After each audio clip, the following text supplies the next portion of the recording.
Hola, ¿qué tal? Yo soy el ingeniero vegano. Y yo soy la nutrióloga Lía Kimu. Y esto es Corazón Vegano. Un podcast que está hecho desde nuestro corazón hasta tu corazón.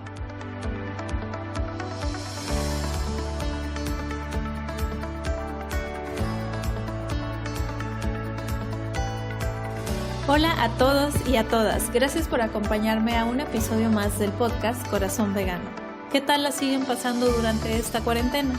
Yo la verdad es que hay veces que tengo mucha energía y hay otros días que simplemente no quiero hacer nada. Eso sí, los días que me siento activa, los aprovecho estudiando. La verdad es que con todas las herramientas digitales que tenemos hoy en día, hacer esto es cada vez más fácil. Y normalmente se han estado dando seminarios o cursos de nutrición de manera gratuita en diferentes redes sociales.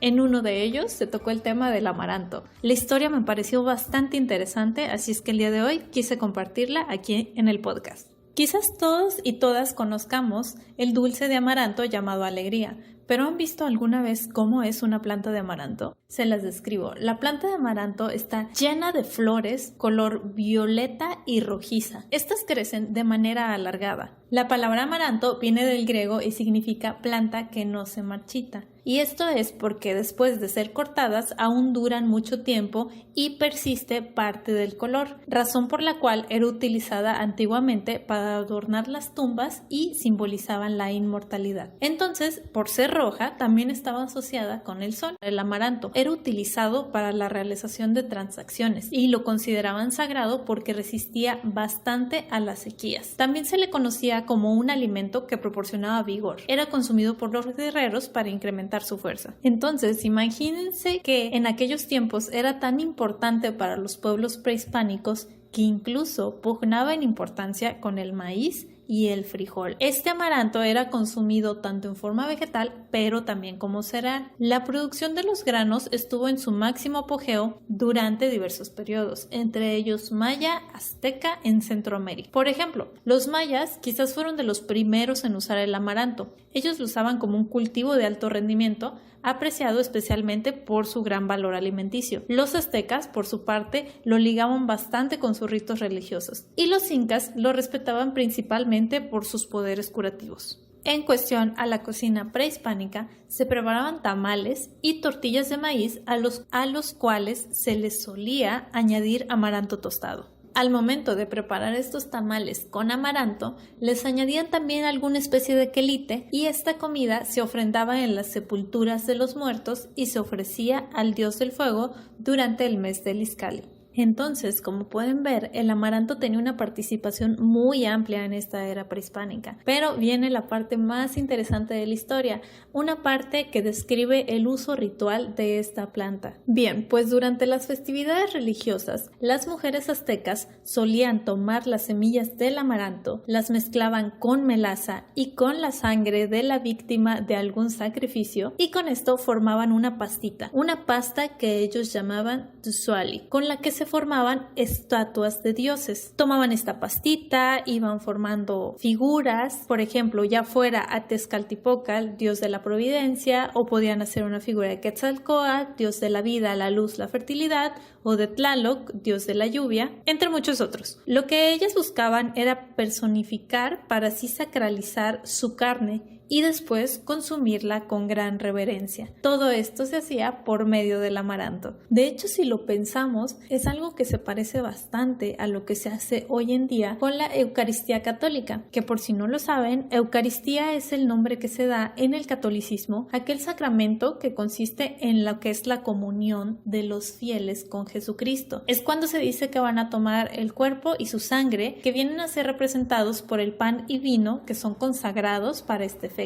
Entonces, lo que hacían los aztecas en esas épocas era algo similar. Eran estatuas que después eran consumidas durante las ceremonias religiosas a manera de ritual. Entonces, hasta aquí ya he mencionado por qué el amaranto era tan importante. Por el uso en rituales, porque también simbolizaba la inmortalidad, tenía un gran valor nutricional que también se asociaba con la fuerza en los guerreros y era tan importante en los pueblos prehispánicos al grado de estar en el mismo nivel del maíz y el frijol. Entonces, ¿qué pasó con el amaranto? ¿Por qué no lo conocemos tanto como lo es el maíz y el frijol? Bueno, pues lo que pasó fue Hernán Cortés. Hernán Cortés invadió a México en el año de 1519 y así fue como inició la conquista del Imperio Azteca. Hernán Cortés, al ver las ceremonias que se llevaban a cabo con las figuras de amaranto, los consideró como una perversión de la Eucaristía católica y fueron vetadas. Y es que, como les contaba, era algo bastante similar a lo que es la Eucaristía católica. Uno de los puntos de Hernán Cortés para llevar a cabo la conquista fue la destrucción de la religión y eliminar lo que él consideraba estos rituales paganos. Entonces, Hernán Cortés prohibió todo cultivo de amaranto y ordenó que los sembradíos fueron quemados y aplastados. Inclusive mandaba cortar las manos de las personas que fueran sorprendidas en posesión o cultivo de este grano. Así que, por considerarlo pagano, casi logran erradicarlo. Como los aztecas formaban estas figurillas con amaranto, esto fue motivo para que los religiosos españoles inventaran supuestos casos de canibalismo, mismos que son registrados en sus crónicas. Esto fue con la única finalidad de ridiculizar y difamar las costumbres indígenas. Esto al final determinó que el amaranto resultara satanizado y su cultivo, posesión y consumo quedaran totalmente prohibidos en tiempos de la colonia, ya que se consideraba un alimento para los demonios. Esta situación prevaleció durante siglos y la consecuencia fue de la desaparición tácita del amaranto. Entonces, en pocas palabras, la desaparición del amaranto se debe al uso ritual que se le dio a esta planta. Los españoles, al ver el uso religioso de esta semilla, consideran que es una perversión en la Eucaristía católica y terminan vetando el consumo. Algunos estudiosos también sostienen que se trató de una estrategia militar para así poder mantener a la población débil y conquistarla más fácilmente, pues el amaranto en aquel entonces era un gran alimento para los guerreros. A pesar de todo esto, el amaranto siguió existiendo, ya que a pesar que Hernán Cortés mandó a quemar y aplastar los sembradíos de amaranto, sobrevivieron algunos pocos que se encontraban en las lejanías de las ciudades. La producción de amaranto disminuyó después de la conquista. Entre 1577 y 1890 su consumo era ya casi nulo, y así el amaranto, con un alto valor agrícola y religioso, se hundió en el olvido, y desde entonces ha permanecido en estado letárgico como cultivo alimenticio. ¿Cómo ven la historia? Interesante, ¿no? De hecho, es curioso pensar que a pesar de todo lo que pasó, sí sobrevivió en parte esta antigua tradición, ya que la forma más común de consumir el amaranto es el dulce, alegría, que si lo pensamos también es el amaranto con una especie de melaza formando alguna figurilla, que claro, hoy en día ya no lleva la sangre humana de los sacrificios, pero sí, la historia me gustó mucho y la traigo muy cerquita al corazón, ya que es una historia que nos trae un alimento de origen que realmente nos conecta con lo que eran nuestras raíces. Actualmente en México se está redescubriendo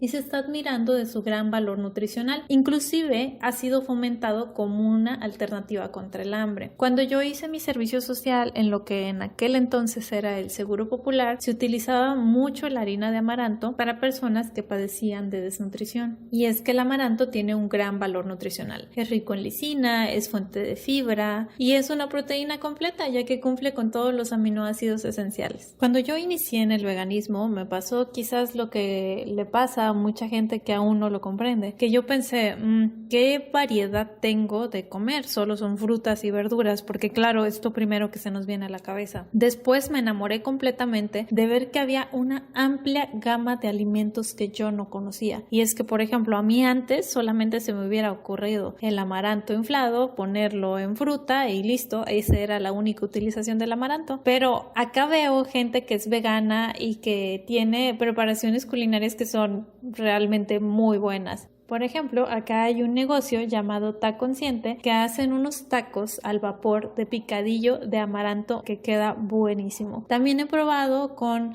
los chicos de Doña Aguacate, Rafa y Vania, a quien les mando un saludo. Ellos también preparan un picadillo de amaranto buenísimo. A lo que voy es que puedes en la cocina variar mucho las preparaciones. El amaranto se trata como un cereal, pero tú lo podrías comer tostado, hervido, hinchado, en forma de harina o germinado. Y te puedes servir para preparar recetas tanto dulces como saladas. Así que anímense, retomemos con este alimento y conectemos un poco con nuestras raíces. Por cierto, el año pasado, en el 2019, se cumplieron 500 años de la llegada de Hernán Cortés Cortés a tierras mexicanas. Y de paso también les voy a recomendar la serie llamada Hernán, la cual pueden ver en Amazon Prime. Cabe destacar que es lo que es una serie, no es un documental y tiene solamente tintes de verdad, pero es una buena serie y te ayuda a entender qué fue lo que pasó cuando Hernán Cortés llegó a tierras mexicanas, y se puede apreciar cómo se le ofrecían ciertos alimentos que bien al día de hoy o ya no se utilizan o sí se siguen utilizando. Hasta aquí el episodio del día de hoy, espero les haya gustado y ya veré si continúo con estas temáticas. Volvamos a nuestras raíces y cocinemos con amaranto. Nos vemos en el siguiente episodio.